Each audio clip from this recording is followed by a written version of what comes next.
Okay, it's almost 8:59, so I guess we can start here. It's showtime. The broadcast is now starting. All attendees are in listen-only mode.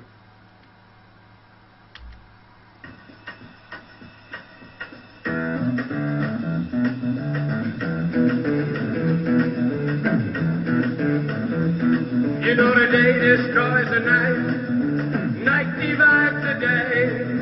Try to run, try to hide, break on through to the other side, break on through to the other side, break on through to the other side, yeah.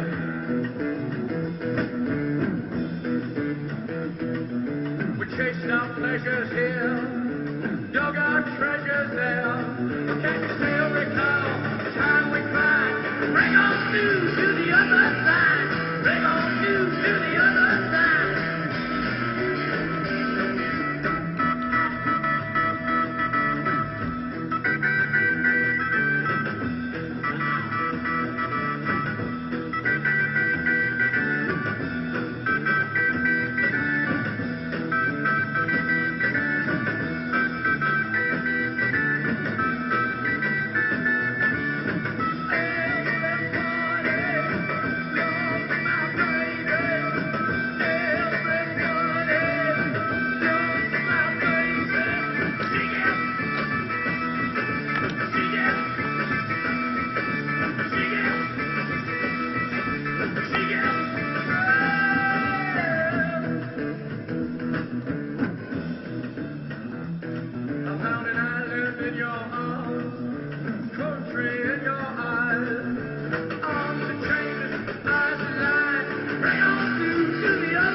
Good morning. We're starting off today with The Doors, one of the greatest rock groups of all time.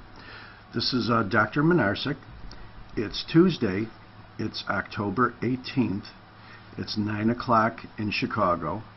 And this will be our 9th session in Global Medical School Pathology, in which today we'll deal with Chapter 6 of Robbins' 8th edition, Immune Diseases.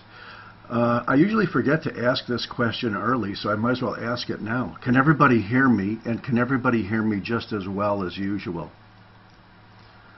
And I'm seeing a bunch of yeses. The reason why I remembered to ask on time today is because I was having a little bit of an audio problem when I was warming up with Lynn, but it seems like that problem is through now. I guess the second question I should remember to ask is, can you tell me what you see on the screen? Aha, everybody knows it's Vegas. Some people think it's a city, and some people are saying Chicago. But this is beautiful Las Vegas. The reason why I put Las Vegas on here is to remember to tell you that the very next webinar 2-hour session will be broadcast from Las Vegas. So far they have all been from Chicago. But in 2 days from now, I will be attending the World Congress of the American Society of Clinical Pathologists. It's their annual meeting, and they asked me to come and to speak to them about my sort of revolutionary, or maybe I should say insurgent, technique of teaching a pathology course online. So you'll all be there, and there hopefully will be a lot of people watching this technique as well. So feel free, as always, to ask questions and raise your hand, and you will be broadcasting every word to the largest collection of pathologists in the world. Okay, today is session 9. We're going to deal with that big topic of immune diseases or immune disorders or whatever you want to call it. And I don't have any big inspirations I wanted to share with you this morning, except for one, which I'm going to just quickly mention. This is going to be my presentation for Las Vegas. And there's going to be a guy there talking a day before I get there. His name is Bill Clinton. And then my little course will be called Teach a Global Pathology Course. That's the first PowerPoint. I'll spare you the agony, and we'll go down to the very last PowerPoint, because that's what I want to mention. And it's kind of a very true but philosophical commentary. You know, about 4,000 years before Christ, there was this guy named Buddha, who I'm sure a lot of you are familiar with if you're from Buddhist cultures. And he had a very profound saying. He said, when the student is ready, the teacher will appear. And it refers to the fact that we learn things when we are ready to learn them. You know, maybe that readiness is determined by the fact that we have to take an exam, or maybe that readiness is determined by perhaps the fact that we have to learn it or the patient will die. Those are two good motivating forces, but I think what he really meant was there's just some intangible, predetermined thing inside of us that says we're ready to learn. And when that happens, then we are taught properly. Well, let me tell you, there's a flip side to that coin. And I guess the flip side would be when the teacher is ready, the student will appear. And that's what I found to be true in my life, is because, you know, a lot of people spend a lot of money to, I guess I shouldn't use the word pimps, but I can't think of a better word, to promote their websites and to advertise their webinar. In fact, all of America seems to be built on hype and doesn't really concentrate with the quality of the product. But about 2,000 years after Christ, there was a movie called Field of Dreams, and it starred Kevin Costner. It was one of the greatest movies of all time, and the theme of the movie was build it and they will come. And what that means is that when the teacher is ready, the students will appear. And what I have found is that if you build a baseball field in the middle of a corn field in Iowa surrounded by miles of nothing but corn, you're probably going to think, well, where am I going to get the ball players? Where am I going to get the fans? Where am I going to get the students? What I have found is you don't have to advertise something very much. If you have a good product, they will come. So I want you to remember that you learn when the time is ready, and you also teach when the time is ready. And I would encourage everybody, I'm going to be badgering the pathologists at the meeting and encouraging them to do this as well. And I also recommend that you do it, because if you actually want to see the full explanation of this production, it's already on YouTube. It's my latest movie, and it will tell you exactly how to do what I'm doing. And so I know that everybody out there that could hear my voice right now is a world expert on something. So if you have a burning desire to share that, or not even a burning desire, maybe you're just obeying your moral imperative or your Hippocratic mandate, and you know it's important to share this with the world, then it'll explain to you exactly how you do it, because that's what I'm doing. And that's all we have by way of introduction. So let's get into this topic now of immune diseases, or I don't know, maybe it's called immune disorders. It seems like the word disorders and diseases are used interchangeably in this course sometimes. And actually I prefer the word disease, because we defined a disease pathologically. We never quite defined the word disorder. So let's see if that PowerPoint wants to pop up or not. And yeah, it looks like it's going to pop up. And you're probably seeing the introduction already. And we'll tell you about the famous chapter 6. There are 10 chapters in General Path. This is the 6th chapter, so you know we're already half done. So if you're the kind of person that likes to think about the big picture and you say, well, we're slightly past the mid-mark of the first part. That's one way of looking at it, because we're on chapter 6 out of chapter 10. But the whole general path is only about half the size of systemic path. So in terms of PowerPoint or session numbers, this will be our 9th session out of probably around 70 2-hour sessions.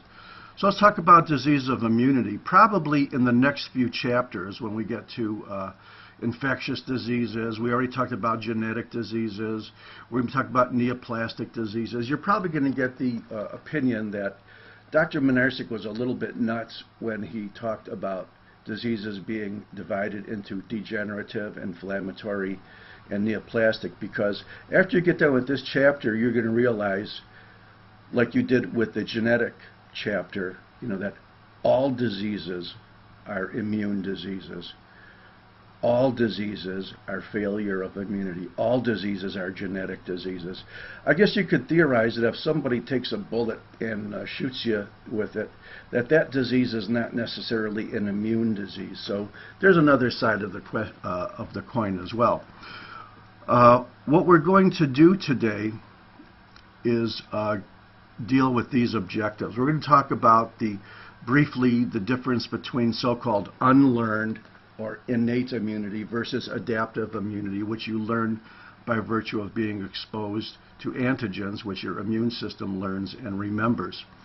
We're going to talk about the different types of cells, or the different types of players in this big immune scheme here, just like we did with the saga of inflammation. And there's a lot of overlap between the two as well. We're going to understand the roles of the major cytokines. A lot of this will be repeated from the general cytokines we mentioned before. We're going to tell you something I really, don't want to teach, because it's something very classical. They have always taught the classical 4 different types of hypersensitivity, 1, 2, 3, 4, and you're supposed to remember them, and it's always on some kind of damn test. And they obviously made these before they had a wider understanding of the whole immune system. Nevertheless, almost all the pathology books still mention them, 1, 2, 3, 4. We're going to talk about the concept of an autoimmune disease, not only the systemic autoimmune diseases like lupus, rheumatoid, Sjogren's, and scleroderma, but also the so-called more localized or organ-based autoimmune diseases. And if you want to think of an autoimmune disease in a big scheme, just think of it as an inflammatory disease in which the antigens are innate or intrinsic to the person rather than extrinsic, like in infectious diseases. So if the cause of the infection, the inflammatory thing, is intrinsic, think of it as autoimmune. If it's extrinsic, pathogens, viruses, bacteria, think of it as an infectious disease.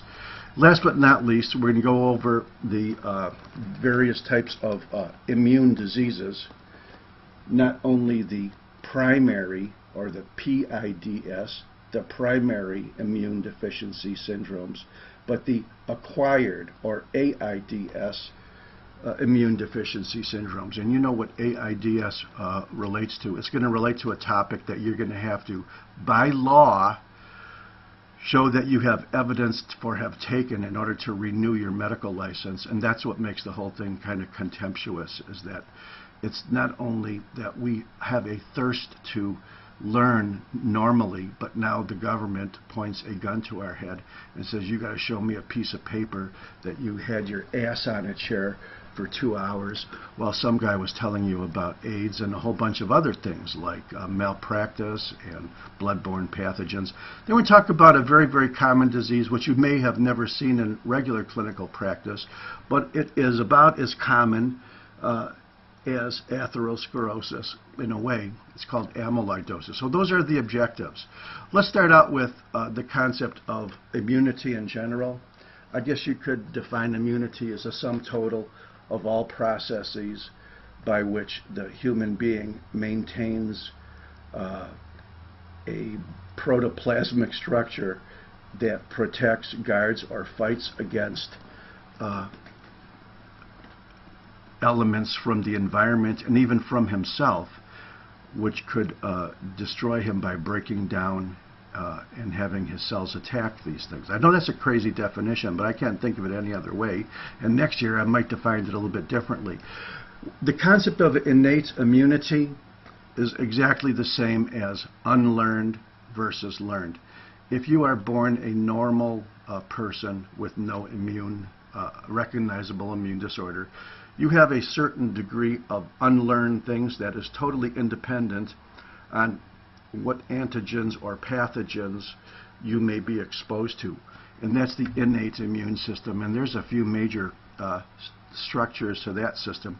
And then there's the whole concept of adaptive immunity, by which your cells are exposed, largely antigen-presenting cells and lymphocytes are exposed to antigens, whether they're internal or external, and then learn how to build antibodies or react against them directly by virtue of a cellular response. The thing I have thought about probably almost every day for the last 40 years is this concept of the MHC. It's called the major histocompatibility complex. And it really is complex to understand as well, or maybe it's easy because I'm going to try to explain it in an easy way. The major histocompatibility complex is a section of the short arm, or the P arm, on chromosome 6. And it codes for all surface compatibility. So all of the antigens that are on all of your cells, as well as other things as well, special types of cells, and even the antigens of the complement system, are determined by this single chromosomal locus. If you had heard the term HLA for human leukocyte antigens, they're pretty much similar as the set of antigens which are determined by this small area on the short arm of chromosome 6. The major job of the MHC is to make sure that your body's intrinsic antigens are tolerated and they're not attacked. And that is the key concept of all of immunity. And if it determines that there's something which is not recognized or not tolerated, the mechanisms will then start kicking in to destroy them. We're going to visit with this again. The innate immunity can be thought of the things that are independent of learning. For example, barriers, epithelium. You know, your skin, for example, your epidermal cells, your keratinocytes. Your keratin is not usually thought of as an immune cell, but it is, because it protects you physically from the bloody stuff in your body to the horrible stuff outside your body. The main immune cells, even though we could probably think of about 5 or 6 or 7, they always boil down into 2 categories: the lymphocytes and the macrophages. Remember, those same cells which we called monos, or generically, or cells of chronic inflammation. And yes, there are other cells like dendritic cells and plasma cells and NK cells, but they are generally considered as being derived from one of the big 2. For example, plasma cells are actually differentiated from B lymphocytes, and NK cells are derived in a very primitive way from lymphocytes, and the dendritic cells are very specialized types of macrophages that have decided to look like sea urchins, having a whole bunch of little spines to increase their surface area massively. Innate immunity is also cytokines and chemokines. Your cytokines, all of the chemicals secreted by lymphocytes and macrophages and other cells which are involved in the immune and inflammatory reaction, are completely independent of whatever antigens might have started it. If you remember, the proteins in your coagulation scheme, made by the liver or elsewhere, are all part of innate immunity. They're independent of whatever bug or antigen attacks you. And there is receptors chiefly on macrophages, but also other antigen-presenting cells called toll-like receptors. And toll receptors, even though it's not often emphasized a lot, they are actually, I think the word toll comes from a German word, and it's theorized that the toll-like receptors are derived in evolution from substances on cells which would react against microbes or external pathogens directly. And even though it's not an adaptive immunity, it's innate immunity, because these cells now react, these receptors on your macrophages react non-specifically. It doesn't depend on a specific type of learned response. Now, the learned responses are called adaptive immunity, and classically, even when I was a medical student, and even now today, it's always branched into two things: cellular immunity and humoral immunity. Humoral, I think, is a little more advanced on the evolutionary tree, because in cellular immunity, you have substances which react with lymphocytes to generate a sequence of events which will ultimately result in things being produced to combat that thing. And it's usually a direct cellular to antigen reaction.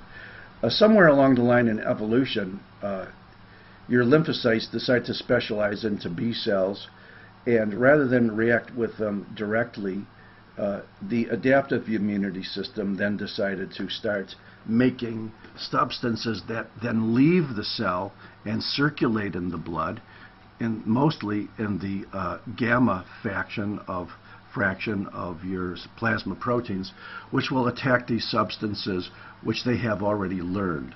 So that's the scope of adaptive immunity. Here's a nice little picture. I believe it's from Robbins. Robbins does have some nice pictures.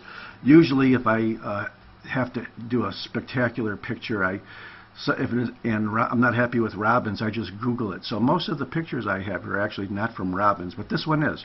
In humoral immunity, you have various substances which, if they have been exposed to the immune system, will then trigger off the release of these antibodies, the various factions, gamma A, M, D, G, so forth, and they will attack this substance directly.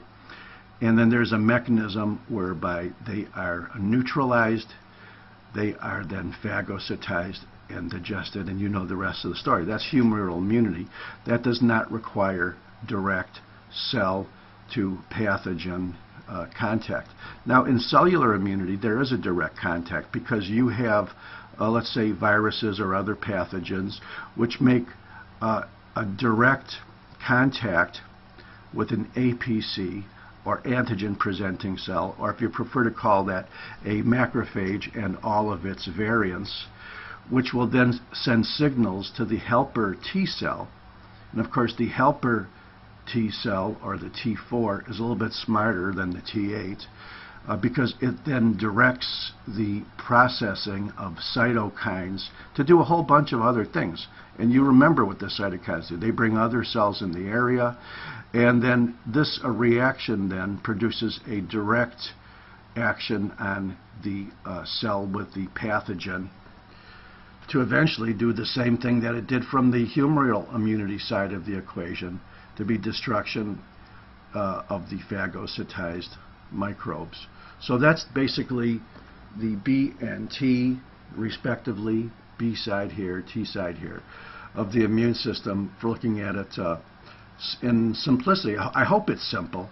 I want to tell you that, you know, most medical schools have a complete course in immunity, immunology, just like they may have a complete course in microbiology. I was told by one of you students that microbiology is considered one of the big three of the second year, with pharmacology and pathology. So there's no way in the world I could ever go into greater detail, or even nearly as great detail, in these schemes as what you'll be taking in entire courses. And I'll probably have to say that when we get to the chapter on infectious disease as well. there's no way I could duplicate or even come near to duplicating the efforts of an entire microbiology course. So, we already talked about the two big players. Well, we could say the two biggest players are macrophages and lymphocytes. We talked about the T lymphocytes in terms of T4 and T8, the smarter ones being the CD4, and the more direct effector ones being the CD8. Of course, it's the CD4 cells. You remember that the main target in AIDS. We talked about lymphocytes, B cells, especially differentiating into plasma cells. You could think of a plasma cell as a modified B cell. One of the original ways to identify a lymphocyte was to see if it had a B cell lymphocyte, to see if it had surface immunoglobulin on it. That was one of the big ways to identify. Now there's a whole zillions of different ways. When that lymphocyte, however, decides not just to have surface immunoglobulin, but start making antibodies or immunoglobulins in great massive numbers, then we call those plasma cells. And also, we will say a couple small words about the variants of macrophages, the dendritic cells, and the natural killer cells. I spoke to a man who worked on something that eventually won a Nobel Prize for somebody else, on the dendritic cells of the liver. And I asked him, is a dendritic cell a direct type of macrophage? And of course, he spent about 3 years of his life working on this, and basically his answer was yes. But whether you talk about a dendritic cell or a macrophage, they all have the same, if not exactly the same derivation. Also the function of coming in contact with the antigen, and the P stands for presenting, and what it presents the antigen to is the T cell. In fact, the CD4 T cell. And of course then we have this concept of the natural killer cell, which we'll be talking about a little bit too. Here is the lymphocytes. Those are the big ones. You know, these are the many faces of lymphocytes. If you do a right stain and look at on a patient's peripheral smear, in which they could be, maybe about 20% of all the white cells, you know, lymphocytes have a big, round, blue nucleus and a very relatively small rim of cytoplasm. And that's why when you look at them in H&E, it almost looks like you're looking at bare nuclei, and it's a very, very, very overall blue tissue. Here's a lymphocyte, appreciating the little hairiness to it, the little almost like microvilli along its surface. And here they are mixing with a bunch of beautiful reds and a bunch of beautiful platelets as well. Here is a beautiful color lymphocyte, probably using a scanning electron microscopy, showing more exaggeration of those little projections, which you normally don't really get a good feel for on a regular blood smear. And here's something to remind you that when lymphocytes are activated by a variety of ways, they often show an enlargement of the nucleus and a more abundant amount of cytoplasm too. So these are the lymphocytes that are very, very often mistaken for monos or mononuclear cells. And when you if you've ever heard of the disease infectious mononucleosis, you might be surprised to know that those aren't monos at all. Those are lymphocytes. So activated lymphocytes, the most common reason is viral diseases, can very much look a little bit bigger and not quite as round, and a lot more cytoplasm. They could very, very easily be mistaken for macrophages too. Okay, now here's some more lymphocytes. And if you remember when you took histology, you were taught that the chromatin of a plasma cell is kind of distributed peripherally towards the edge of the nucleus. And of course they are in lymphocytes as well. Why? Because plasma cells come from lymphocytes. So these are very good pictures. These are both transmission electron micrograms. And here they are, here and here, the way you're going to be looking at them in lab. We will have a lot of lab cases on the next session after we finish off this chapter. And the reason why lymphocytic groups look the bluest is very, very simple. There's very, very minimal cytoplasm, so you're seeing more blue than you are pink. And remember, often the lymphocytes are mixed in either with lymphocytes that have been activated, which might look like macrophages, or they just might be mixed in a lot with macrophages because that's the predominant feature of the so-called chronic inflammatory response. Here's a good general principle you could remember. You don't have to remember that lymphocytes are about 1% of all your cells. You have about 500 billion lymphocytes in your body.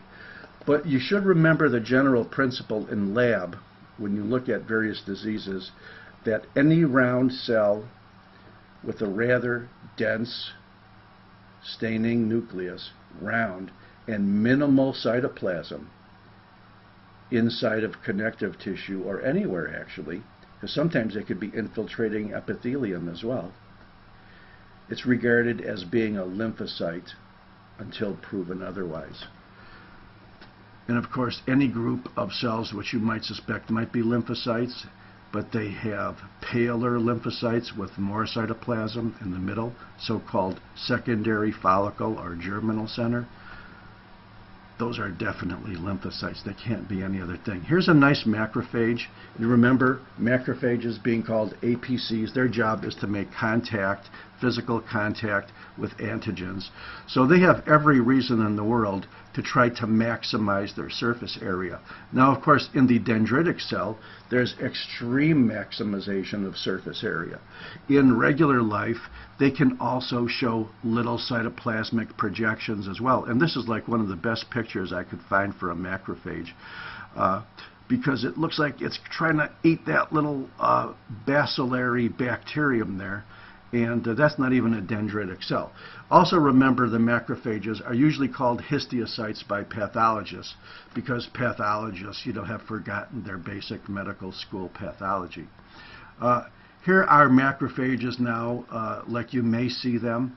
If you look at a peripheral smear, you may see a cell that is not exactly a polymorphonuclear leukocyte or a granulocyte, because it doesn't have any granules, but it may have kind of a rounded or cerebrated nucleus.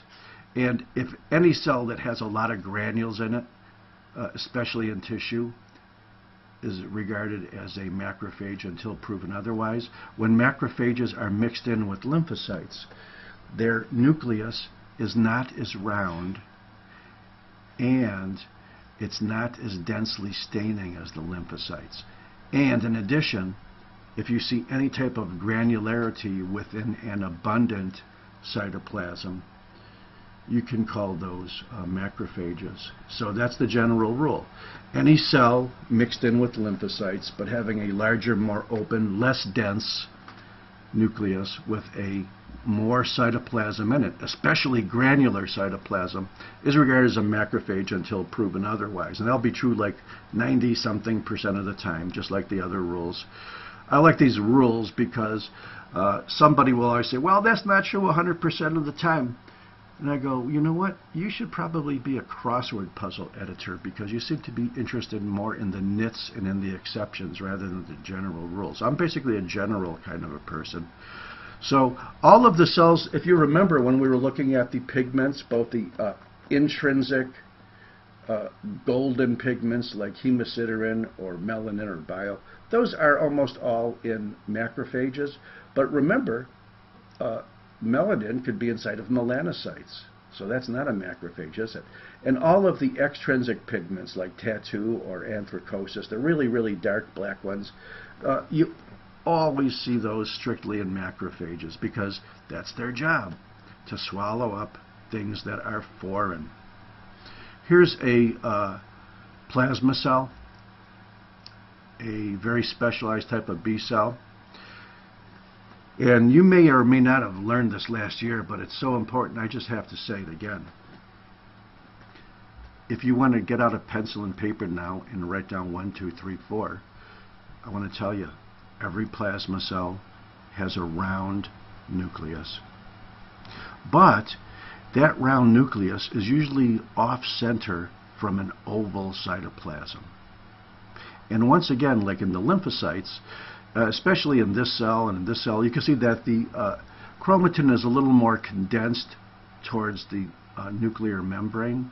That's what they call the so-called clock wheel or cartwheel or clock face arrangement. Some places use one term, and some all refers to the fact that the chromatin is a little more densely distributed towards the periphery of the nucleus. And the big thing is, if the roundness is offside to the oval nucleus, usually in the wider part of the cytoplasm, you'll see somewhat of a clear zone. And if you look at that microscopically, that's the Golgi apparatus. It is just loaded. It is bulging with immunoglobulin, because that's the only function of a plasma cell, is to be an immunoglobulin factory. Here's a special type of macrophage-like cell called a dendritic cell. I talked to my world expert about dendritic cells, and I says, well, we all know they're in the skin. They're called Langhans cells. We also think that they're in the brain. Those are the so-called microglia. But where else are they? And I was surprisingly told they're everywhere. And actually, the man who talked about the function of dendritic cells in the liver, remember when we looked at liver, we never mentioned dendritic cells because there's not many of them? Actually, he got a Nobel Prize, and my friend was a little bit disappointed because he should have gotten a Nobel Prize. And let me tell you who that friend was. That friend was the man who sponsors these webinars. His name is Dr. Jim Liu. He's a very famous pathologist in Indiana. The last but not least, here are the natural killer cells. And they kind of look like lymphocytes, and it looks like this one has swallowed up a whole bunch of junk. And there's usually not a lot said about NK cells. You know, who knows? Maybe somebody elucidating their function might win another Nobel Prize like the dendritic guy. But the thing to remember about an NK cell is it is sort of derived in the same line as the lymphocytes. It might even look a little bit like a lymphocyte. But what a NK cell does is it comes in direct contact with an antigen or a pathogen, and it releases little cytoplasmic granules, and I actually looked up the names of a couple of them, proteins perforin and granzyme. I think that's a great name because it's a granular enzyme. And what it does, it causes the target cell to die by apoptosis. It's a real killer, and it's a non-specific cell. And before, when I would talk about NK cells, I would say it was like the comedian Rodney Dangerfield, who said that his football team was so tough that after it sacked the quarterback, it then went over to get this quarterback's family as well. So here's a general scheme about NK cells, and it's logical that if NK is to follow the principle of do not attack yourself, there are receptors on the NK cells, both an inhibitory receptor and an activating receptor. And your so-called normal cells that have the MHC molecules, which your HLA antigens, it will come in contact with the inhibitory receptor and it'll say, don't attack, I'm a friend. Now, if you have a virus-infected cell, it will then trigger off a contact with the NK cell that is an activating receptor rather than an inhibitory receptor, and that triggers off the NK cell to do with Rodney Dangerfield's quarterback. It just kills everything in sight. It's a pretty ugly scene. So let's talk about the general scheme of cellular events and immunity. We said that the APCs, no matter what you want to call them, come in direct contact with the pathogenic antigens, or even autoantigens in autoimmune diseases. They then present that antigen, AP, to the T cells, and the T cells are then either going to do regulatory functions, the CD4 regulators, or they're also called helper cells. They are then going to do regulatory functions like secreting cytokines and sending off triggers, perhaps to B cells. And then there's also the effector cells, which may have a more of a direct contact. In a way, they're kind of behaving a little bit like the NK cells because they are actually going directly into battle. These are the soldiers, the CD8s. The regulators are the officers. They're just directing other people to go into battle and kill and get killed. And of course, then we have the signals going to B cells, B lymphocytes. And by the way, you can't tell the difference between a B cell and T cell anywhere on a regular stain. So a lymphocyte is simply a lymphocyte.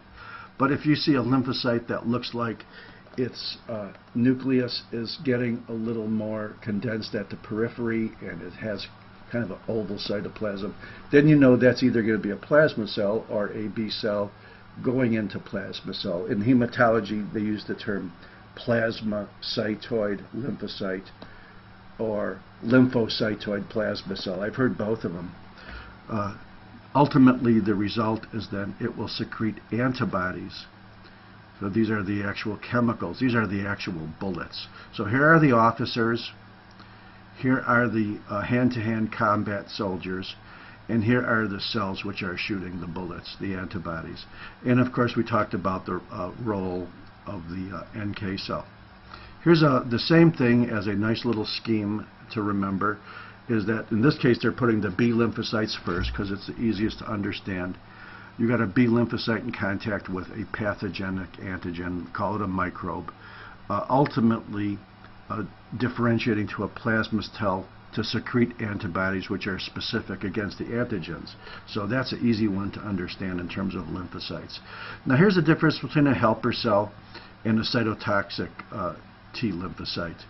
The helpers, the CD4s, are coming in contact with the antigens presented to it, and then they are secreting, directing, being officers, secreting cytokines which will eventually activate more macrophages, or all of them, which will then produce this big saga which we call the inflammatory response, and also to stimulate B lymphocytes up here to get their act together to start eventually secreting antibodies. Now, the CD8 cytotoxic lymphocyte, the foot soldier, hand-to-hand combat, then does direct battle with the cell with the antigen, the pathogenic antigen, with the end result is killing of the infected cell. So I think I put the question down here, which type of lymphocyte, B, T4 or T8, is most like the NK cell? And of course, in function, it would be the T8, wouldn't it? Cytokines, this is strictly a review and a repeat from what we said before. We all remember what they do. They mediate the inflammatory cell. They regulate growth of other cells, particularly other lymphocytes. There's a whole bunch of interleukins. We mentioned interleukin 1 as not only being the first one to be discovered, but the regulator of many of the other interleukins. We talked about TNF-alpha. And whenever you hear the word cytokine, they'll always put interleukin 1 and TNF-alpha, or TNF generically, at the top of the list. Also interferons, if you remember, are cytokines. They also activate inflammatory cells, and they also stimulate the growth of other cells. For example, CSF, colony stimulating factor, is a cytokine, and it might stimulate either lymphocytes or macrophages. There's various kinds to come into the scene. So this is something that we showed exactly before the last time. It's a repeat of what we saw in a different way. But remember, the difference between a cytokine and a chemokine is we all know what cytokines are, but chemokines are small proteins, usually a little bit smaller than the cytokines, and they attract for PMNs. So I guess it would be fair to say that most or maybe all of the chemokines might be cytokines, but not the opposite. Do you remember this? It's worth saying again. There's nothing new here. I'm just going to go into that little area on chromosome 6 and try to explain it in a little bit more detail, but I hate to go into a whole bunch of arrows and biochemicals, and especially genetic stuff, because guess what? Next week it'll all be different. Here's chromosome 6. Here's your telomere. Here's your centromere. So P for petite is the short arm, and Q, the opposite, the next letter from P, is the long arm. It's a long chromosome, so it's near the top of the order. It's number 6 out of 23, so it's still one of the longer ones. Now, if you remember, with Giemsa banding and other techniques, we again go into regions of P, such as 21.3. So you're dividing them now into smaller, a relatively small section on the short arm of 6, in which you have genes. These are all genes, and they code for 3 classes of molecules. And I don't think it's important. In fact, I think it's deleterious to actually try to remember the names of these stupid things. There's basically a class 1, a class 2, and a class 3 region. So that means that there's 3 classes of MHC molecules. And the first one is the easiest to remember. It's basically the same as the HLA system. It's the sum total of all cell surface glycoprotein antigens, which, if everything goes good, is recognized as being friend rather than foe to the immune system. So all nucleated cells, all platelets, have MHC1 molecules on the surface. MHC2 molecules are mostly in the immune cells. You're getting a little bit more complicated now, especially the macrophage and the macrophage derivatives. So the antigens on the surface of APCs are the MH2 molecules. And remember, those are also the cells that have to recognize foreign antigens. So that's why it's a different class of molecules. But like one, they're also cell surface glycoproteins. Now, for some reason, which I can't understand, but I'm coming closer to it, there's a third type of MHC molecule called MHC3 gene products, or MHC antigens, or MHC proteins.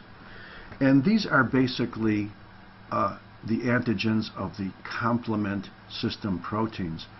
And I'm thinking, well, why of all things would complement be considered with this? And the best way to remember it is that when you have the interaction of a pathogen with a cell surface molecule, in order for the cell to destroy that pathogen, or an infected cell to be destroyed by another cell, you have to have activation of the complement system.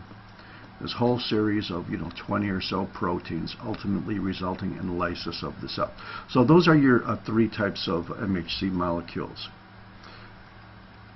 Okay, everything seemed to be going pretty nicely so far, right? Well, let's talk about what can go wrong.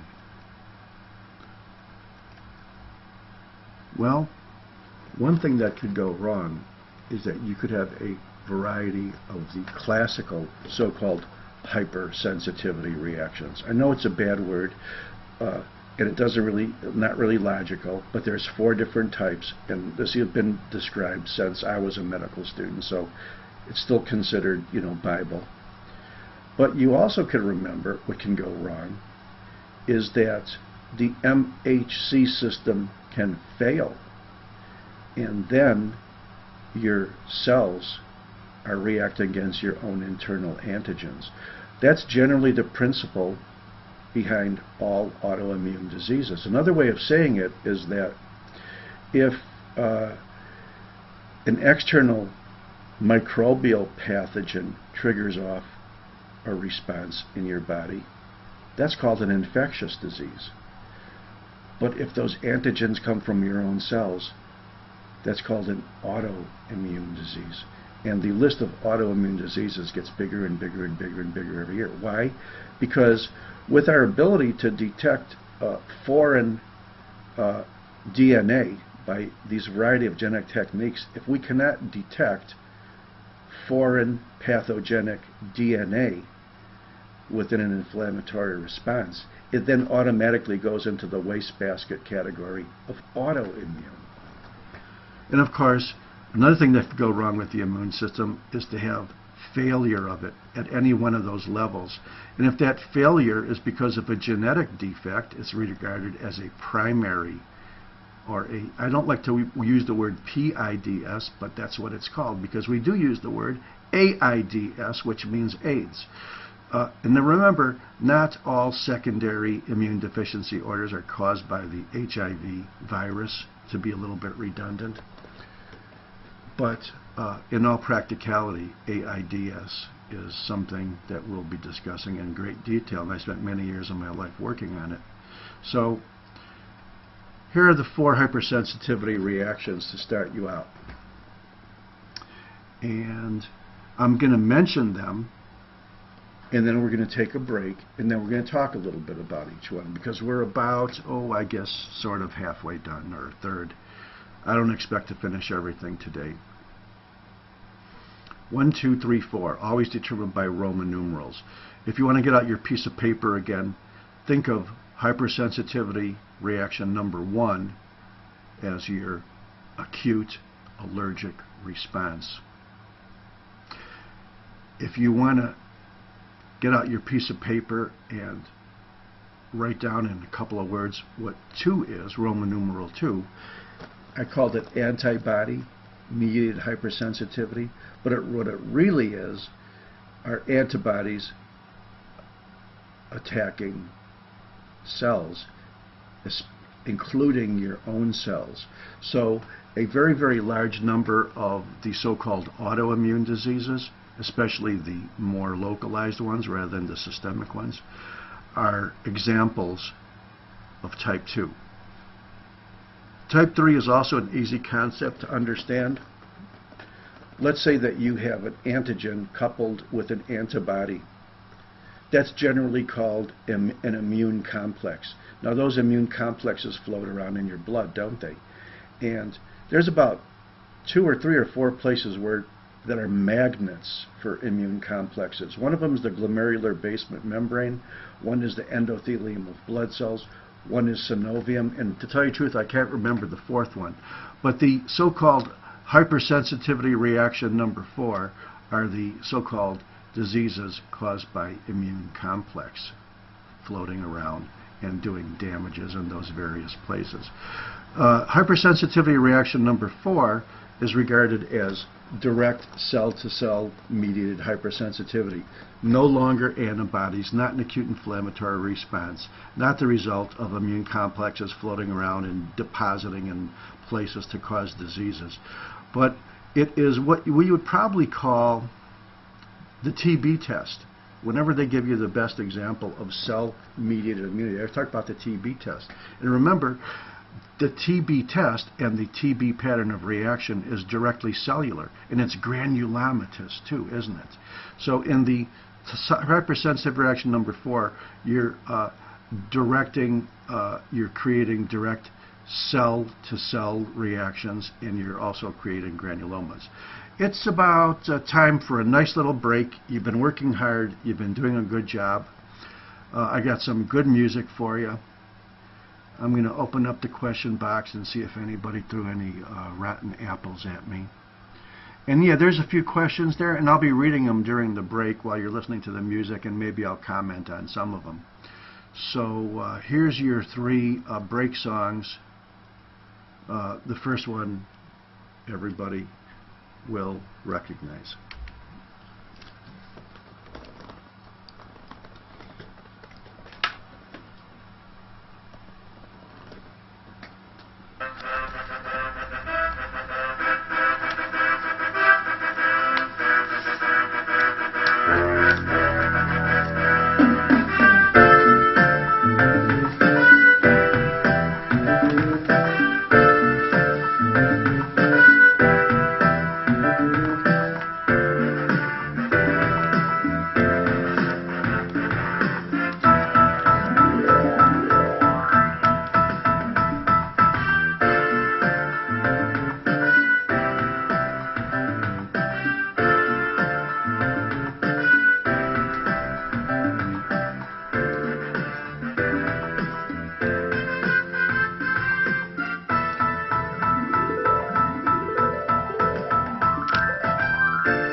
Well, we had Rocky, we had Rod Stewart, and now we have Nirvana, so that was our break, and we're back again. Welcome back. I always am thrilled to see there's a lot more people in the second half than in the first. That really makes somebody feel good. I didn't get any tremendously big inspirations during my 10-minute break, but I did write down a couple of things, and I also looked at a couple of the questions, and most of them are worth repeating. There's a very smart guy out there. I hope he's not embarrassed, but his name is Robert Furler, and he wants to elucidate on something I talked about, and I think it's worth it if I just repeat what he said, because it's true. He says many of the plasma proteins, such as complement and coagulation factors, are zymogens. In other words, they're serine proteases that evolved from trypsin and chymotrypsin from the digestive system. And I think that's something worth remembering, because you may be, whether you're digesting food or pathogens, very often the process is the same. So it's understandable that they're derived from it chemically, is probably as well as evolutionary as well. And he further states that granzymes of NK cells and CD8 cells, which are similar, are also serine proteases. So thank you for elucidating that, Robert. Another student asked, would I be explaining the immunocytochemical identification of these cells in lymph nodes and bone marrow later? The answer is yes.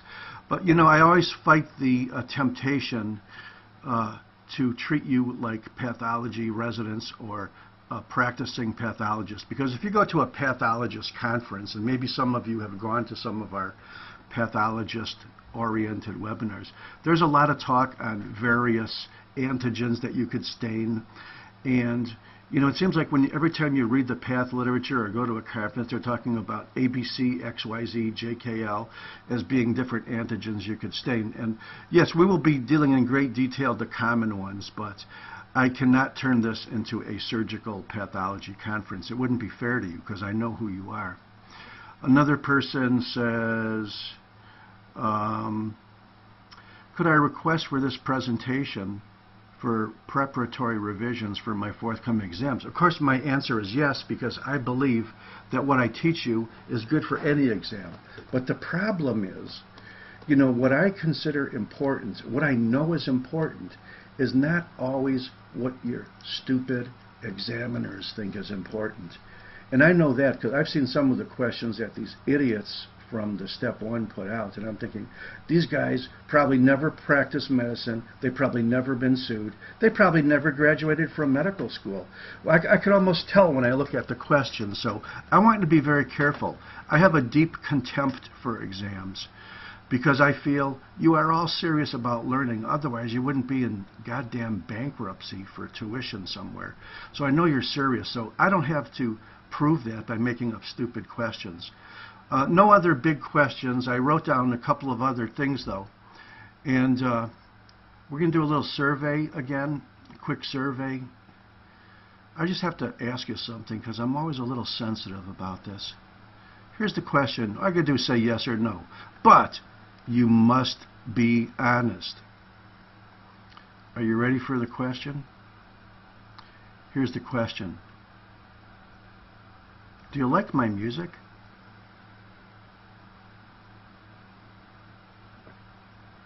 Well, I'm saying largely yeses. I've seen a whole bunch of yes, only one no, and a sometimes.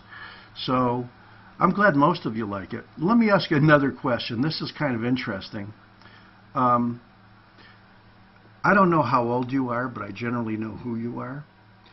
I want you to think back. If somebody was to ask you, what was the greatest year ever for beautiful music?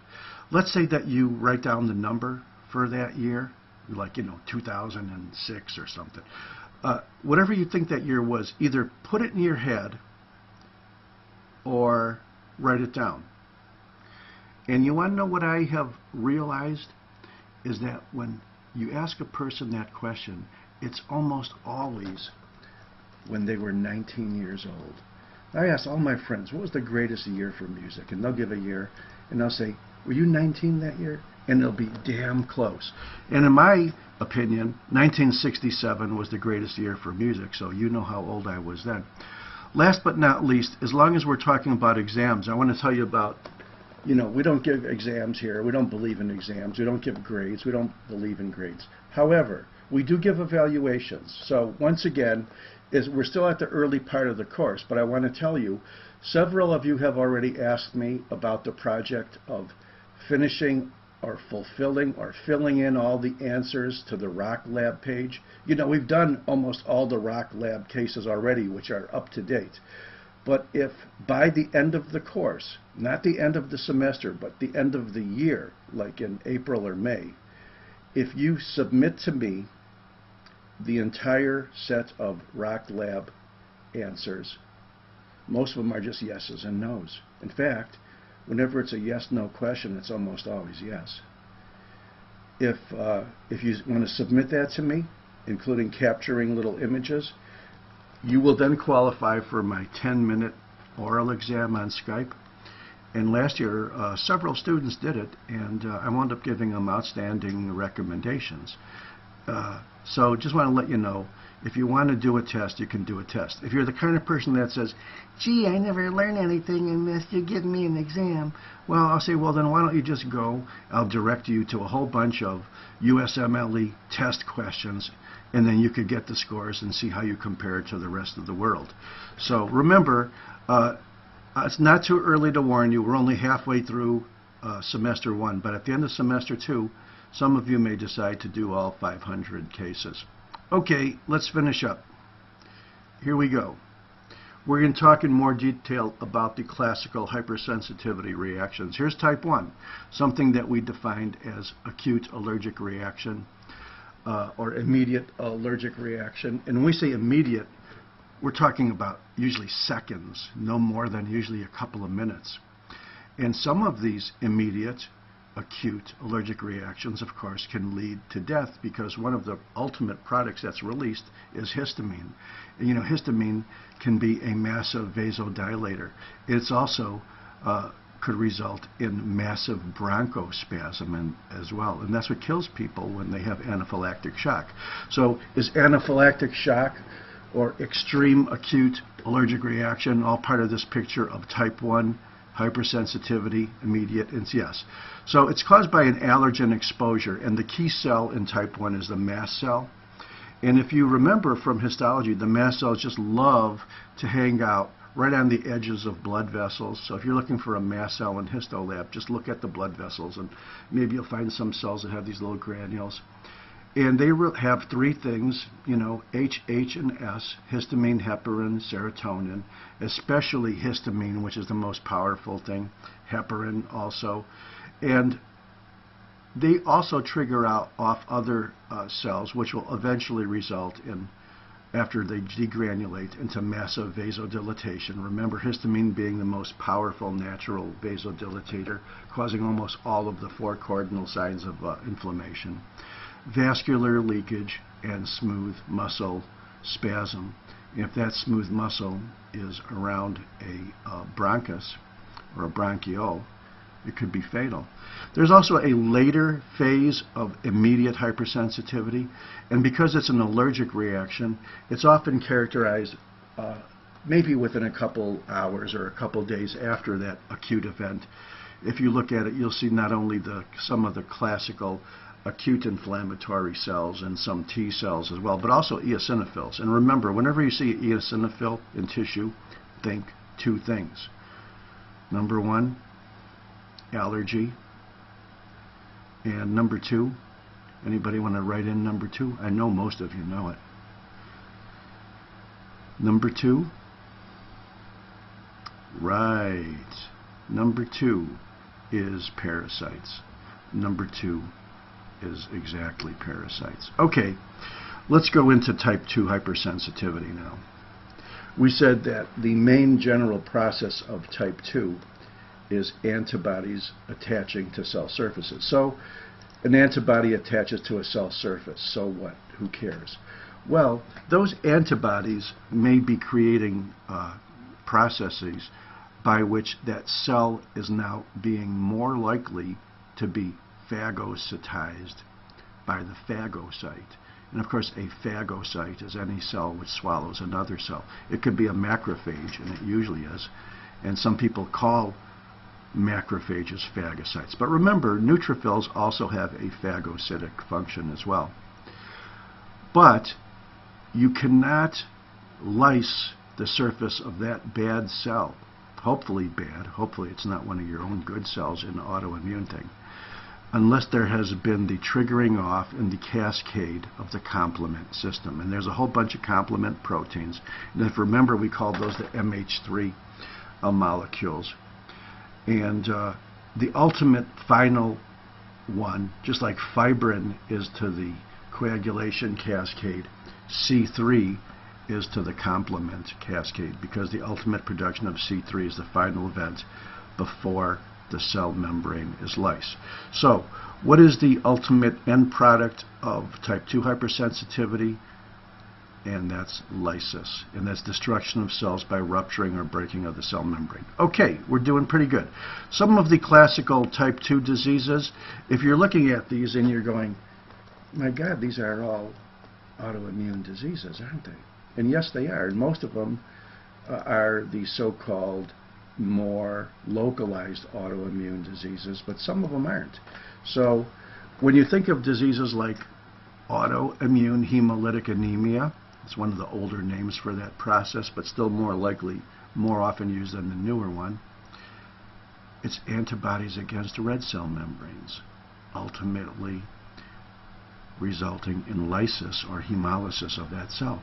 When you think of ITP, idiopathic thrombocytopenic purpura, it's antibodies directed against the surface of platelets. Remember, platelets have a whole wide variety of MH1 molecules. What about Goodpasture syndrome? Well, in Goodpasture syndrome, the antibodies are directed against the basement membrane of the glomerulus. In rheumatic fever, the antibody, it's a little bit trickier with rheumatic fever. In rheumatic fever, which is also an autoimmune disease, they are creating an inflammatory response based on previous sensitization by strep bacteria. Interesting concept. This kind of bridges the gap between infectious disease and autoimmune disease, because in infectious disease, the pathogens are external. In autoimmune disease, the pathogens or antigens are your own internal proteins. But in rheumatic fever, it's your own internal proteins, but they have been previously sensitized against strep. How do you like that? Myasthenia gravis, the antibodies are against the neuromuscular junction. Graves' disease, antibodies are against chemicals in the thyroid, which will ultimately and indirectly result in a hyperactive thyroid. And by the way, it's kind of interesting that the two most common forms of thyroid disease functionally, both hyperthyroid disease or Graves' disease, as well as the most common type of hypothyroid disease, which is Hashimoto's thyroiditis, they're both autoimmune diseases. And in Graves' disease, it's a direct type 2 process as well. Pernicious anemia, well, where do you think the antibodies are directed there? Perhaps against gastric mucosal cells? Also directly against intrinsic factor? Yes. So I would say a good question would be, the autoimmune diseases are mostly related to which type of hypersensitivity? 1, 2, 3, 4. And the answer is 2. Okay, here's type 3 now. We talked about the circulating antigen-antibody complexes. Okay, well, where do they go?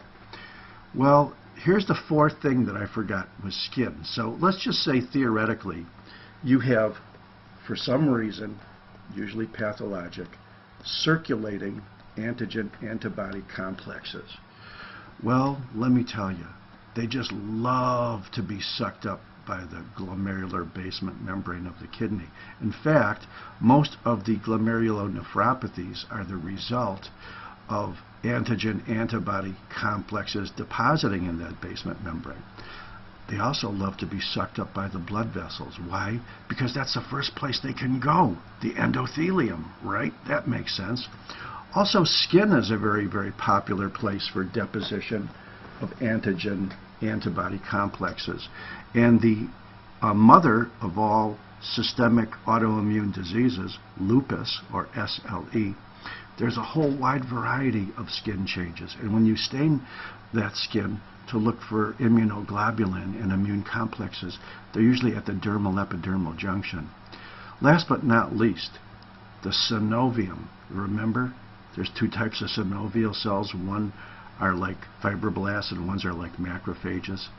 They just love to suck up those antigen-antibody things as well. So the general category or family of type 3 hypersensitivity diseases would be things that are generally in this area. We said that in lupus, it's technically the antibody is against all of your DNA and histones and RNA and nucleoli, but it's also the result of immune complexes being deposited in many places, blood vessels and especially the skin.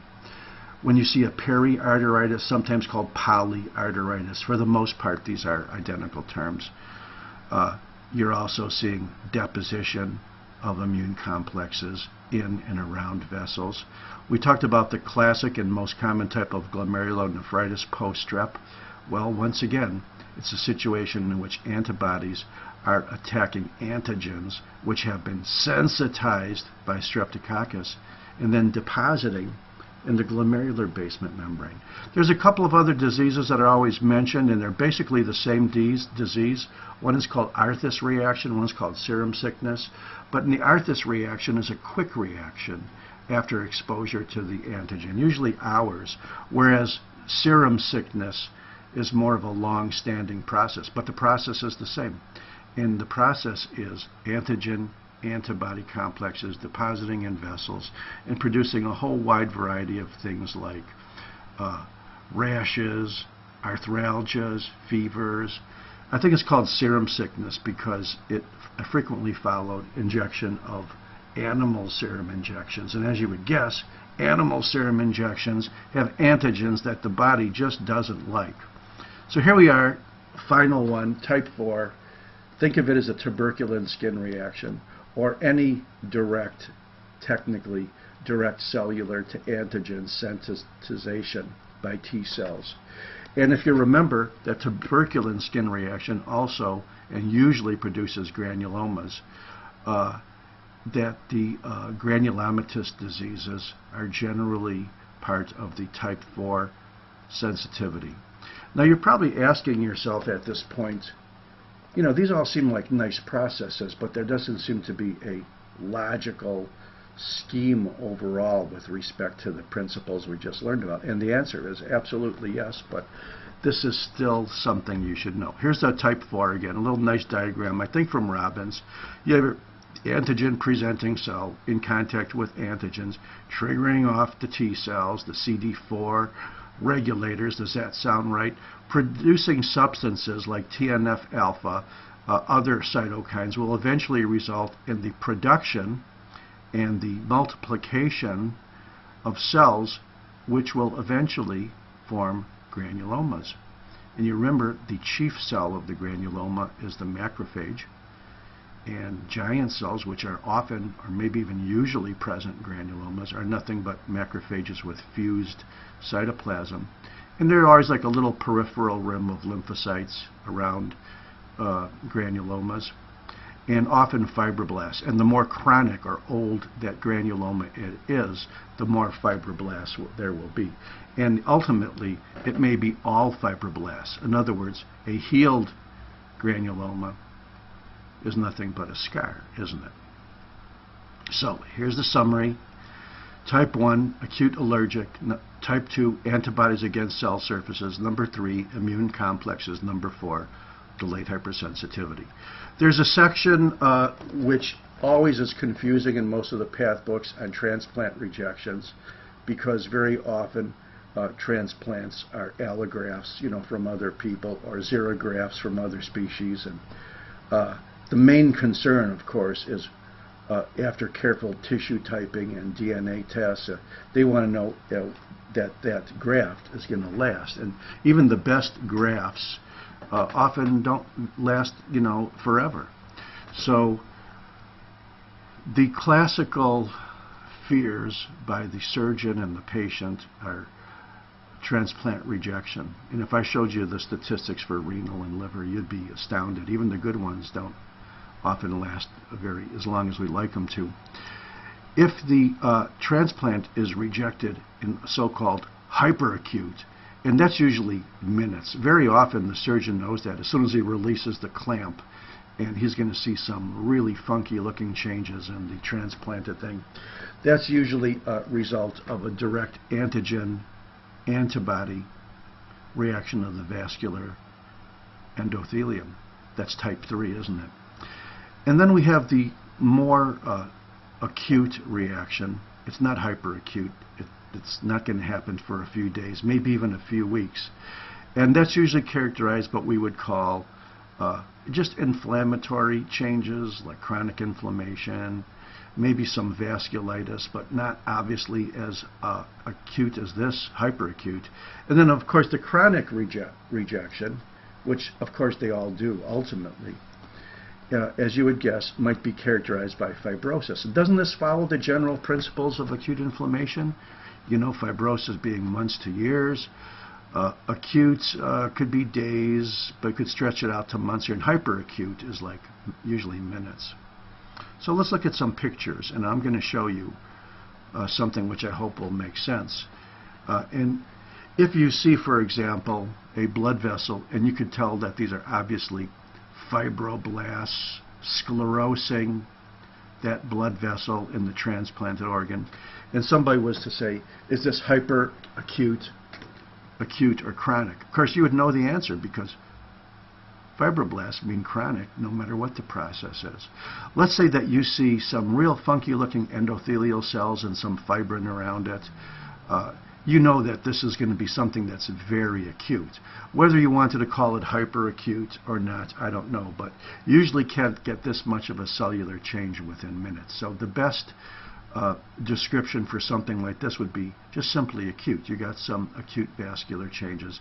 The so-called acute cellular pattern of rejection, as you might guess, would be the infiltration of cells within the transplanted organ. And of course, not only would the chronic might show fibrosis or fibroblasts within vessels, but it would also show fibrosis in the interstitium.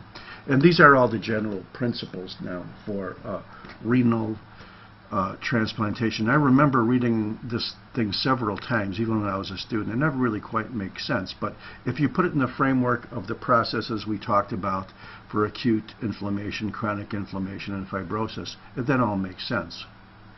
Okay, now the big topic. We talked about immune diseases. In fact, I think that's the name of the chapter. But now we have to say specifically autoimmune. We've skirted around this many times, and now we're just going to have to deal with it in greater detail. And it's very simple, the concept. Whenever your body fails to tolerate its own tissues, and it looks upon them as being something worth attacking rather than leaving alone, the friend or foe sentry concept, then that's the whole general category of autoimmune diseases. Another general principle to say, if you have inflammatory changes in an organ or a tissue, and those inflammatory changes are not caused by external pathogens, like foreign bodies, viruses, bacteria, fungi, yada yada, then that's a good general setting for an autoimmune disease. Also remember, we've said this a couple times, is that the cellular infiltrate in most autoimmune diseases is usually more of a chronic diseases, because most autoimmune diseases are chronic clinically as well. I'm going to go into a couple theories, and I don't like to go into theories too much, because if it was proven, it wouldn't be a theory. But generally, if you remember in the thymus, most of those cells in the fetal thymus eventually die because they cannot recognize things as being tolerated, so they die. So that's the central tolerance theory, okay? There's a whole wide variety of other theories, more than one, and some of them are even proven or shown by experimental study, but there is no single unifying explanation for peripheral tolerance, or tolerance, into beyond the thymic birth. And one of them is anergy, and that simply refers to the fact that sometimes, like when you give a patient a TB test and they have overwhelming TB, so it should be positive, it just doesn't react. In other words, you have all the players there, but they're just not fighting. Another thing to remember is that sometimes T cells can suppress the inflammatory response, or the response of failure of self-recognition. That's another general way to understand it. Another thing to say is that the cells, which would theoretically react against its own tissues, would have mechanisms which would eventually result in apoptosis. So in other words, if one soldier wants to kill another friendly soldier, they shoot him in the head. Another thing is to remember is that even though antigens are present and they may be attacked by other cells, those antigens could be masked. And of course, microbes, pathogens are famous for doing that well. These are all theories for peripheral tolerance, central tolerance. The thing to remember is that when you get a patient that has an autoimmune disease, especially a systemic autoimmune disease like lupus or rheumatoid or scleroderma, very likely they're going to have somebody in the family that has it. So once again, that's the soil theory. That's the multigenic theory, isn't it?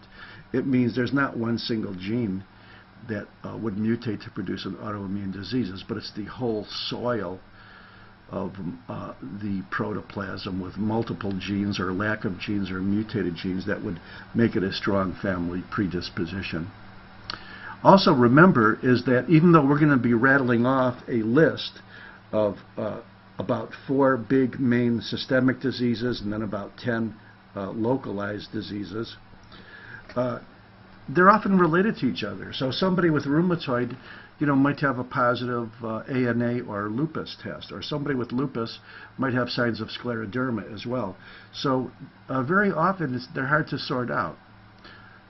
And also remember is that very often when a woman comes in, young woman, let's say kidney problems, so you're thinking lupus, and you ask her, well, have you had any recent infections? Very often they'll give a history of a pretty significant recent infection.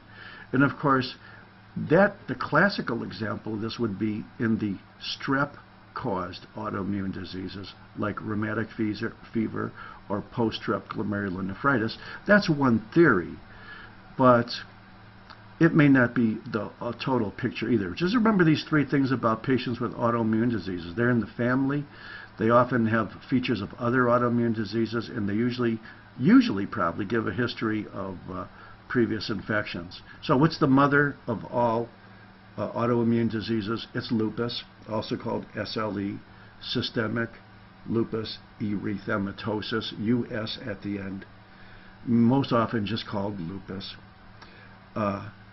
And in that situation, you have antibodies, not just against your DNA, but your RNA, also the proteins which encapsulate those nucleic acid, the histones, also against specific parts of nuclei, like the nucleolus.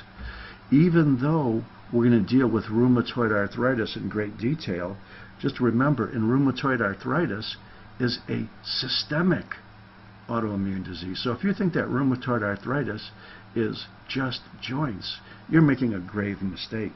It's also in blood vessels, it's also in lung, it's also in skin. You could find a whole wide variety of changes. They just seem to be predominantly manifested in synovium of joints. So that's why a pure classical or early rheumatoid arthritis is a significant synovitis. Sjogren's syndrome, even though you have antibodies against the salivary gland, making that salivary gland dry, The Latin word for dry is sica, S-I-C-A. It's also sec. If you remember, the word sec is French for dry. It's dry because the salivary glands are not working. And systemic sclerosis is now a much preferred term to scleroderma. Even though scleroderma is probably used more, scleroderma implies that there is predominantly expressed in the skin, and that's another grave misunderstanding. Like rheumatoid arthritis has only joints. Scleroderma is a systemic disease. It's connective tissue everywhere. It's in somatic connective tissue. It's in organs. It's in GI areas. So systemic sclerosis is a much better name than scleroderma. I often find myself saying scleroderma. The term collagen diseases was used about 3 generations ago, even before my term, because a lot of these processes result in connective tissue becoming fibrotic, and it's not really used anymore. And it's not really collagen at all, is it? It's a disease of the self-recognition of the immune system. When we go to and talk about the autoimmune diseases of relatively localized areas, it's always a very tricky thing to do. And we've done this before, and we'll do it again. In every one of these relatively localized areas of the body, like the thyroid, the red cell, the myelin, the testicle, the glomerular basement membrane in the lung, the platelets, the intrinsic factor in the gastric mucosa, your islet cells, and your neuromuscular junction, as well as in another part of the thyroid. You think, well, it looks like it's just going to cause problems in that area. Usually it does, but remember, it's very tricky to call any disease local, especially infectious diseases, because you might think of a bug as characteristically loving to go somewhere, but if you talk to a pathologist, you say, like AIDS doesn't just go to, T4 lymphocytes. AIDS has been described in practically every cell of the body. And also remember, when I was a medical student, there were 5 or 6 or 7 classical sort of autoimmune diseases. These have grown geometrically every year. And now you can expect that whenever you see a disease that has some kind of inflammatory response and they can't isolate pathogenic DNA, it's most likely going to be put into this category of autoimmune diseases. So that's a good general principle. Let's talk about the biggie first, lupus.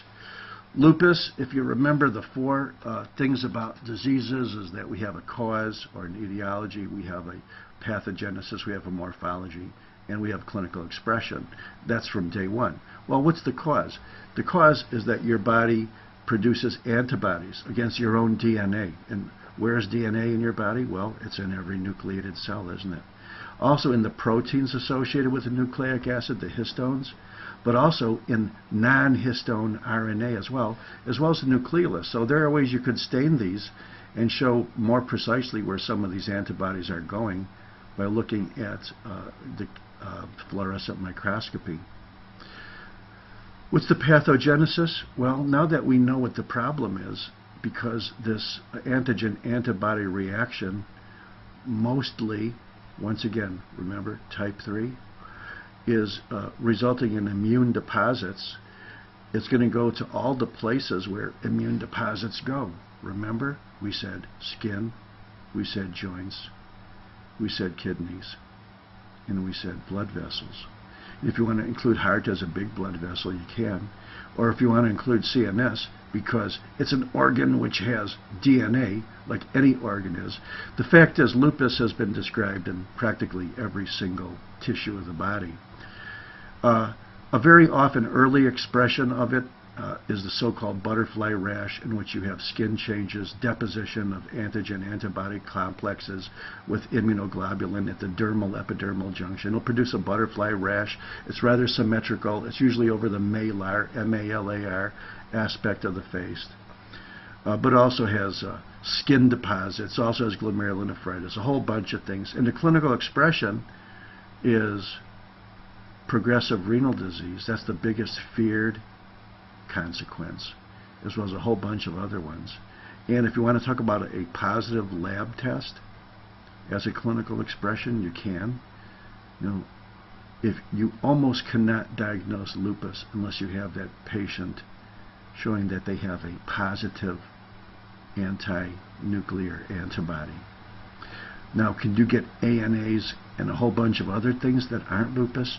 Yes, you can. You can even get it in normal people.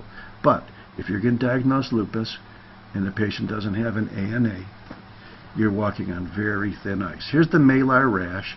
I think if I clicked one of these little things, we could even see the butterfly. It's classical. You see, it's rather symmetrical. It's over the malar area. Here's a great one. Here's one on one side. Here's one on the other side. You expect it to be pretty symmetrical like you see there. I'm going to click on the full screen just so you can see the butterfly. As long as I took the time to do this, you might as well see it. And I'm thinking you could see the butterfly now. Good. So I didn't waste my time making that one. Here are some of the places in the cell that the antigen is attacked by the antibody. Sometimes it's the whole nucleus, and they call that the homogeneous pattern. Sometimes it's just the peripheral, more dense chromatin, the so-called rim pattern. Sometimes it's just patchy throughout the nucleus, what they call the speckled pattern. And sometimes it's fairly precisely directed just against the nucleolus itself. So if to look at these cells on H&E, you would see that these fluorescent areas, which are antibodies resulting from the antigen-antibody attack, that they're precisely being the nucleus. And I want to tell you that I'm not going to go into various clinical situations associated with these four patterns. Well, you should know that the four patterns exist. And there's so much overlap.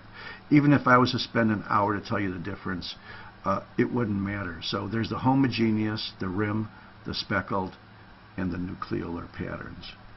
Here are some of the pictures of lupus. You might have a chronic dermatitis, papules, macules, and you can see there's some kind of inflammatory reaction here, not exactly in the epidermis and not exactly in the dermis, but at the dermal epidermal junction.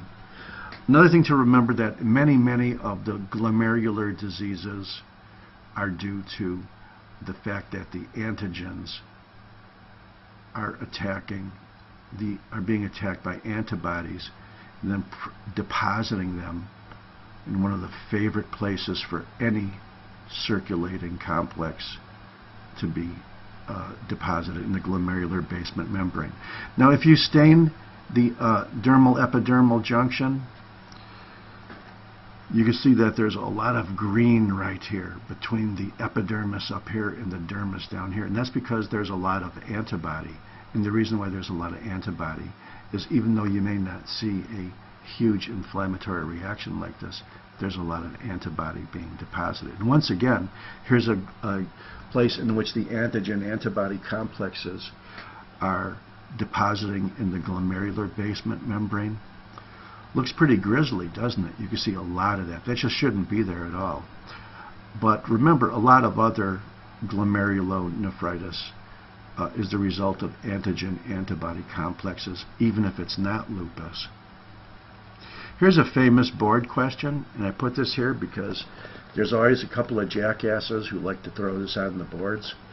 And you can also get vegetation or buildup of antigen-antibody complexes, inflammation, and then fibrosis in your cardiac valves. Remember, that's endothelium. And because the valves have endothelium on both sides, it's the only type of endocarditis in which you have vegetations on both sides of the leaflets. Look at here and here. Whereas most of the other types of endocarditis, the infectious endocarditis and other types, they will only be on one side of the valve. Here's a clinical breakdown of lupus patients. And remember, they can get any type of symptoms because The organs that get damaged are organs which contain cells which have DNA, and that's everywhere. Practically speaking, however, almost all lupus patients have hematologic abnormalities, anemias, let's say. A really, really high number have arthritis. Why? Because our antigen-antibody complexes love to go to the synovium. And remember, these are not rheumatoid arthritis patients either. Another thing to remember is that they get this skin rash because of the lupus loves to deposit in the dermal epidermal junction. They can get general things like fever, but look, down here at the 50% range is renal.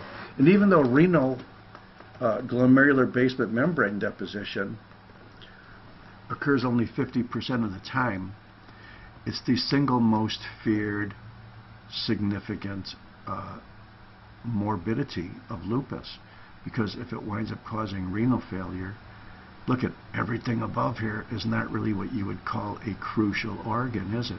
But the kidneys are. So, good general rule, young woman comes to your office with renal failure and she's not diabetic, and you haven't done any lab test yet or done a history or a physical, what's the most likely diagnosis? I want you to type in the answer, because it's going to happen to you at some point in your life. I know you know the answer. Let me say it again. Young lady comes in renal failure and she's not diabetic. What's your diagnosis? Absolutely. You all got it right. Okay, let's move on to another significant major systemic autoimmune disease.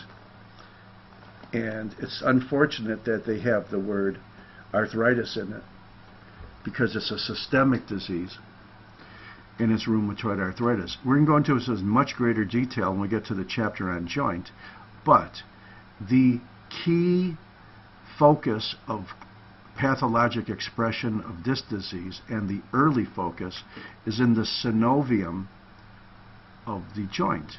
And if you remember, synovium not only lines the joint cavity, but it lines the tendon sheath, it lines the bursae. So anywhere there's synovium near the joint is going to show a chronic and sometimes an acute inflammatory reaction. It could be whopping. It could be whopping enough to destroy the bone around it. Okay? Here is a normal two-layered synovium. The surface cell is more likely to be sort of a fibroblastic cell. It's the thing that makes the hyaluronidase for the joint capsule, for the joint space. And then underneath it there are macrophages sort of guarding any sort of a crud that might be coming in contact with these surface cells. The macrophages will pick up. Synovium is basically a 2-cell layer. Well, look at here. It's about an 80-cell layer, because we have a whole bunch of inflammatory cells. I'm not going to say anything more about it. You'll probably go into more details talking about how this is also a disease of young women, and it also is more likely to affect smaller joints. And it will probably, by virtue of its destruction on the MP joints, often result in ulnar, U-L-N-A-R, or lateral. I'm sorry, ulnar is medial deviation in the anatomic position. Here's another systemic one, although it's primarily affecting a localized area of the salivary glands. It's called Sjogren's syndrome. It also has a variety of other systemic manifestations, but the main one is the destruction and inflammation of antigens within the patient's own salivary gland. I'm going to show you a nice picture. This is a beautiful slide from Shotgun Histology. It's a great salivary gland, and I think you already know which one it is, because it has both serous, which are the purple, as well as the mucinous, which are the mucoid acini. So whenever you see a lot of both, you know that that has to be submandibular, right? Because the parotid is almost all serous, and the sublingual is almost all mucinous. So there's serous right here, there's mucinous, And you can see a good amount of both. So you know it has to be the maxillary gland. That's a normal one. But let's say, for example, that gland was attacked by a whopping acute chronic inflammatory response, mostly lymphocytes. You could see here, maybe some granuloma type cells or histiocytes here. And look, you barely see any of the acini anymore. Maybe you can see partially of a duct here. So is this patient likely to have a dry mouth? No saliva, sec, dry, and that's why they call it, another name for it, ceca, or dry mouth. There's a Latin term. There's also one for the conjunctiva as well. Let's go into another very seriously and misnamed systemic autoimmune disease called scleroderma, where you think, well, this is just skin because it's called scleroderma. Wrong answer. I'll flunk you for that one, because scleroderma is also a systemic autoimmune disease. Here you see that the skin is pretty much totally fibrotic. Even the edges of this skin appendage looks like there's some fibrosis coming in here. And normally the reticular dermis has a lot of collagen anyway, but this is really, really fibrotic. Well, think of this process also involving collagenous connective tissue areas anywhere. Esophagus, heart, colon. This is what happens in systemic sclerosis. It's not just skin. Here's a case in which you have a lot of connective tissue involvement in the digits, resulting in something that looks like it's primarily skin. This is a severe contracture simply due to progressive fibrosis of the distal digits. Okay, it's 10:50, and I think we're going to stop here, because what we'll do next time from Las Vegas is finish this chapter. There'll be about maybe 25 more slides, or 30. And then we will do a big lab, because there's a lot of things to look at in the lab. And they're going to be very easy and very repetitive. And I wasn't just selecting the easy cases. The lab cases for immune diseases are all very, very nice and well demonstrated. So we'll call it a day as of right now. And that'll give me a chance to take more questions from the audience, which I usually ignore you because I'm running you up to the wire. So I'm looking at the question box here, and I could see your whole string of comments from today. So somebody says, good luck in Las Vegas. Well, do you think I'm going to gamble? I think the only way you could win in Las Vegas is not to gamble. So when I go to Las Vegas, I go to Death Valley, I go to Hoover Dam, I go to Lake Mead, and I explore the ghost towns. The last thing you want to do when you're in Las Vegas is put that damn money into the casino. Okay, anybody have any real questions? We got a couple of minutes left. There's no law saying we have to go to the wire. We could end here. So you know what? I'm going to open up the question box now, which is, the attendee list, which is different from the question mark. And I see a couple of hands. And assuming that they are real questions rather than somebody who accidentally clicked it, we'll take a couple of questions. We'll start out with the first one alphabetically. And Natalia Kokno, how are you doing? Hello? Hi, how are you? I'm fine. You want to make any comments or questions, or you just want to wish me good luck for Las Vegas? I want to wish you good luck for Las Vegas. I'm actually very thankful for this lecture, because right now I'm preparing for USMLE Step 1, and I'm actually studying immunology and microbiology. So it was very useful for me to see and hear you. Thank you, Professor. Okay, thank you. I want you to make another announcement for all your peers, and I don't care if you hurt my feelings. I want to ask you if you think the level of complexity is appropriate for your level of learning. I try very hard to take difficult concepts and make them explainable. I just want to know if it's about the right level for you. It's actually a red level for me, yeah. But I would say actually I'm, I'm already medical graduate. I'm graduated from Moscow Medical Academy named Sechnov. Uh-huh. And I'm very interested in OBGYN. So probably I have one question if you have time to answer. Absolutely. We Yes? got a lot of time. Great, The thank you. question lines are open. Go for it. I'm actually very it's great. I'm actually very interested about um, reproductive immunology. Maybe you can say something about what type of hypersensitivity will you call the problems with when women cannot get pregnant because of problems with her MHC, major history compatibility complex. What type of hypersensitivity will you call that? Okay, First, well, mhm. I'm sorry, second or third? You got me. You know, there's a massive adjustment to the immune system to tolerate that fetus, which has completely different antigens often from the mother, some of which result in diseases. I don't know. I don't think I could easily put it into one of the four types. But you want to know what? I'm going to think about it because that's very, very interesting. And I'll see if I could get into some of the general cellular patterns associated with pregnancy immunology. And I'll mention it the next class. That's great. Thank you. Okay. Thank you. I will be waiting. Okay, I'll be leaving probably just a couple hours after I play my last song. I'm going to take a couple more questions here, Natalia. Bye-bye. Okay, bye. Thank you very much. Bye.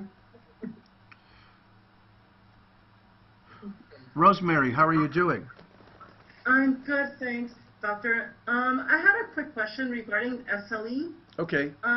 You mentioned on the slide not discoid rash. Oh, yeah. I forgot to mention that. Please. When you Can see, explain? yes, it's very simple. When you see a butterfly rash in a patient, classically, of course, your main concern would be for lupus. So you go and do all your ANA tests and you test the kidneys and whatever you are worried about.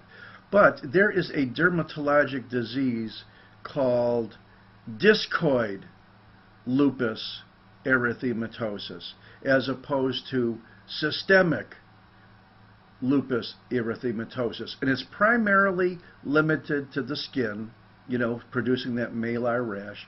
And it usually does not result in the more horrible sequelae of systemic lupus. So if you want to think of two types of lupus, a good one and a bad one, the systemic is the bad one, the discoid is the good one.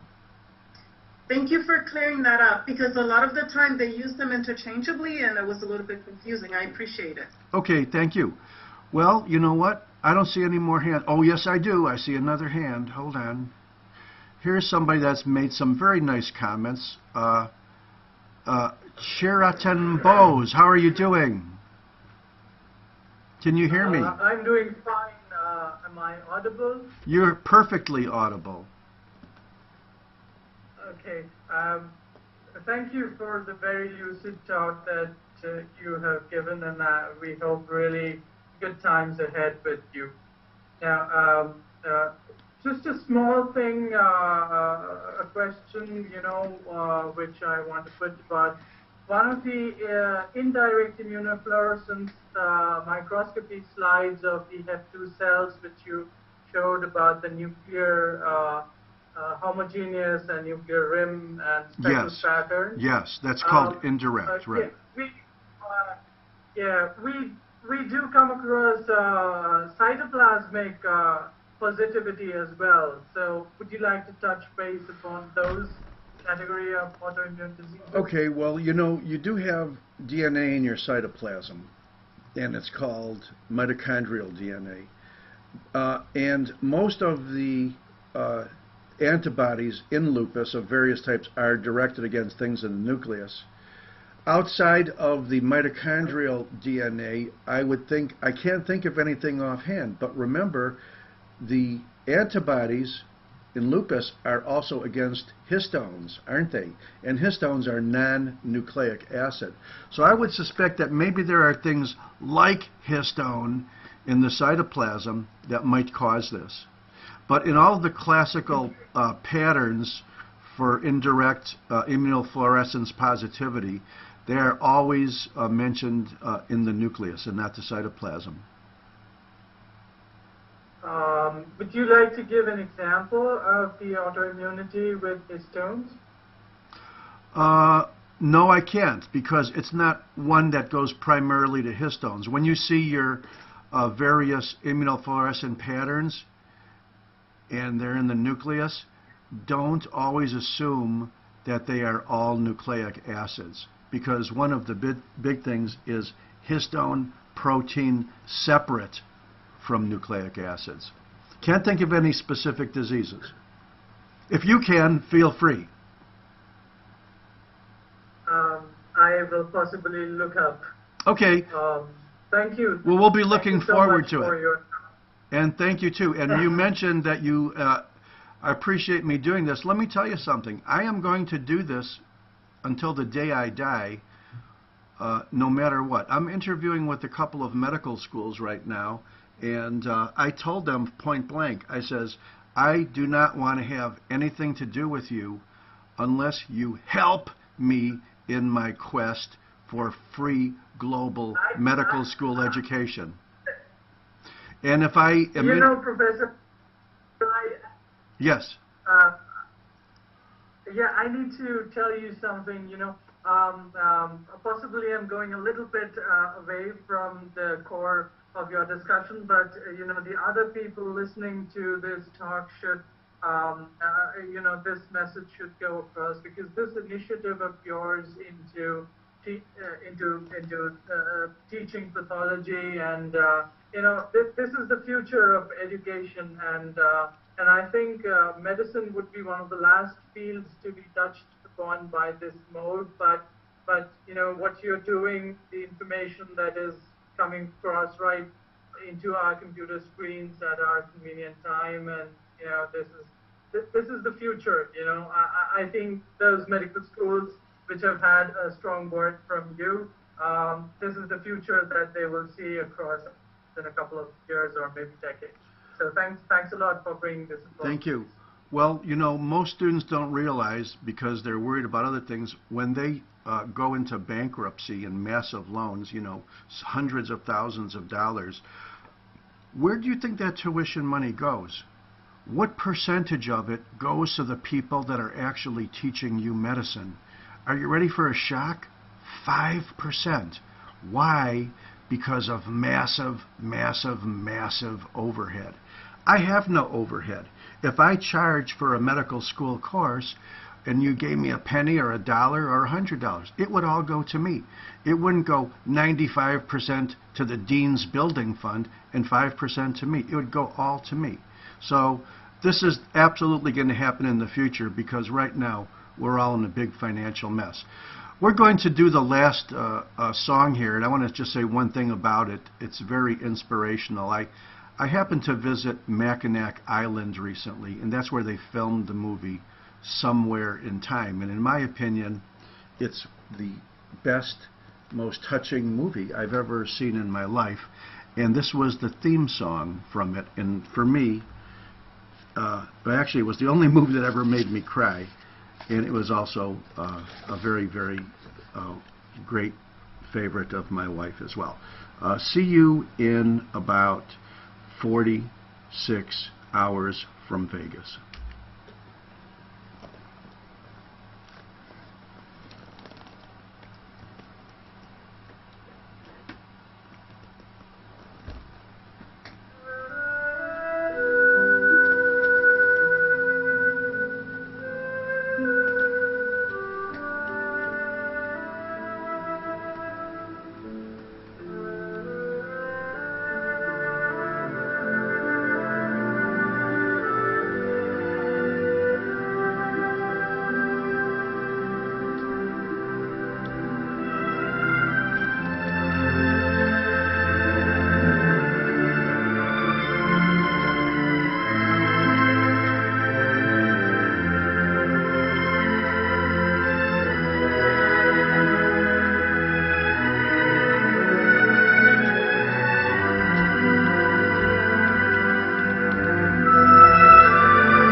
Rock on, everybody.